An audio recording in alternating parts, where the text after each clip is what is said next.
Hi. And we're back. Okay. So you've established a relationship with a trade exchange now, which is what we did. We established a relationship, and it was wonderful. They were absolutely wonderful people. The next thing we did was we had to get some meetings together. And we asked them who they knew that would have a significant balance of trade dollars and who they knew even of their batch that would have a net worth of $1 million, that would have a high net worth. Who did they know? Being the owners of the trade exchange, they would know more about that than others in the exchange. Now, it's not like we walked in their office the first day and said, hey, who's rich here? We talked with them, we took them to lunch, we paid the tax and the tip, which you have to pay in cash. We were just very accommodating as well. We hung around, we got to know them, we did all the schmooze things that you do. Oh, that looks nice. Oh, how much is that? Oh, that's great. Really smart. How'd you do that? How many clients do you have? That type of thing. You know, very nice. And then we said, hey, look, we'd like to have, oh, that's okay. We'd like to have a meeting with some of your people that have high balances of trade credits. Here's one of the reasons why. People with high balances of Troptions or trade credits within an exchange are usually a problem for trade exchange owners because these are people that for some reason have something in high demand, and usually, unfortunately, most trade exchanges don't have Troptions that can be used to buy free trading stock. Therefore, their customers don't have a way to, no matter what, use their Troptions for something of value. They have to wait until the trade exchange gets in a new batch of jewelers that have diamonds, or a new batch of travel agents that have a speedboat, or something value that's a high price ticket item. Yeah. Or they just can't get enough restaurants fast enough, or enough Right. hotel accommodations and exotic places fast enough. And that's one of the issues that occurs that sometimes makes it a problem area, so to speak, for trade exchange owners. So when we come along and have a way with that, people with high balances can have another place to put their trade dollars or their Troptions. That's good for fees for the trade exchange. They love that. It makes a client happy.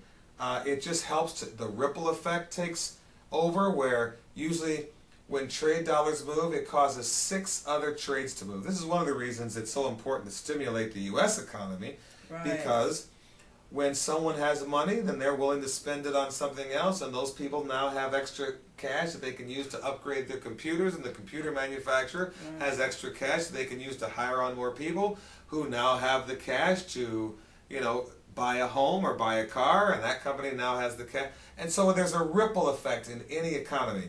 A trade exchange is just a small economy. So Yes. when they are utilizing this, it's beneficial to them when trade dollars, or in our case, when Troptions move. So they love us if we can do that. And there's 3 ways, right, that they can. That's very good. They can spend their trade. Oh boy, I tell you. See, I knew there was some reason I married you. A long time we've been in Well, that business. that's true. A long time. Business owners can spend their Troptions for business usages, advertising, repair of their floors and/or floor coverings, tiles and carpets and things like that, roof repairs for their business, or window cleaning for their business, paving, even travel expenses for their business. These are just some of the things. Accounting, attorneys, all things, rental of their office space. All these can be done, things we've done, all things that can be done using Troptions. Personal, that business owner may have all his business expenses taken care of. Well, what about your personal expenses? What about getting the personal car repaired, or your wife getting her hair done, or going to a spa and luxuriating? Or what about taking the wife or the husband and kids out on vacation somewhere? This time of year, a lot of vacationing going on. What about going to a nice restaurant, getting away from the kids, and taking your significant other out to your husband or wife, out to a wonderful, wonderful restaurant to enjoy on trade using your Troptions?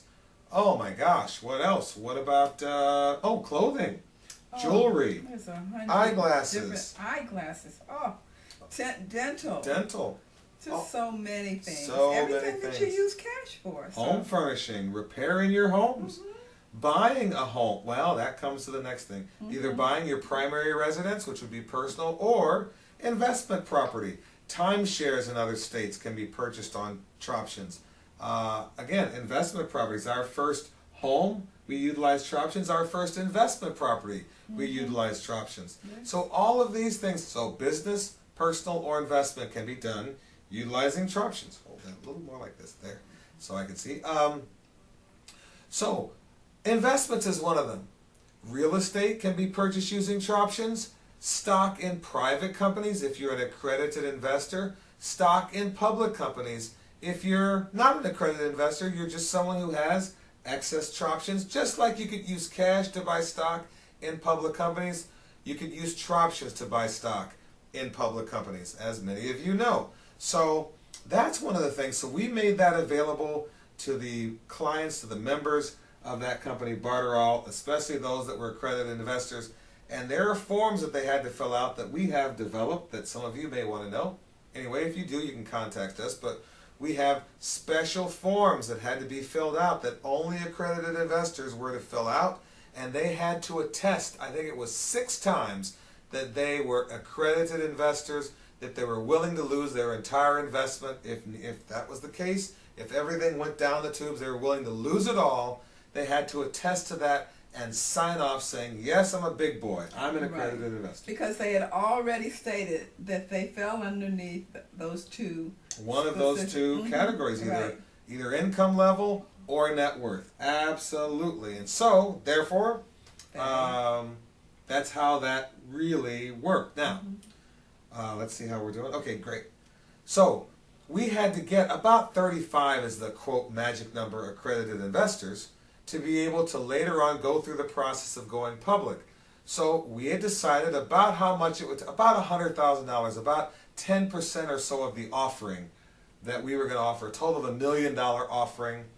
We were going to offer through this trade exchange about 10% of that. So when we were there, the first time we were there for 10 days. And what we did first was we had a dinner, and we invited, at the behest of this trade exchange people that they suggested, we invited them to come to this dinner at one of the nicest restaurants they had available on trade on, I believe it was Carter Street. Carson, that's what it was. On Carson Street, it was called Paparazzi or something like that. I think Il Paparazzi. Wonderful Italian place that was kind of trendy and hip and all that. And so they had a special room upstairs, and we had 10 people that showed up. I think 9 or so were invited, and maybe 8 or so were invited. Some people just invited themselves. They invited themselves, and of course we invited the trade exchange owner and whoever he would bring. I think it was his girlfriend came, and we paid for everything, including the tax and the tip, and we had just a wonderful time. And so those are the people that were invited that time.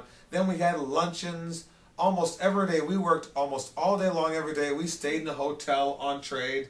We had to move from this wonderful bed and breakfast to a little hotel. I think it was the Comfort Inn. I forget the name of the street. It was still on trade. It was wonderful. Yes. We worked out every morning, at their little place, and we enjoyed ourselves. And every day we met with people, talked to people, called people, and had luncheons or dinners. And at that first go round, 10 days there, we only got 7 investors. And we worked very hard to get and some invested the last day just as we were about to leave. We actually met someone at a restaurant right before we were leaving to go back to Florida. We drove back to Florida, and was that in Wilma? No, that wasn't during Wilma. Oh, okay. Anyway, we're getting close to the time here, but we came back to Florida just to take a break because it was cold in Pittsburgh and getting cold. I remember when we were there. We were there just when it was starting to get cold. It must have been about October, November.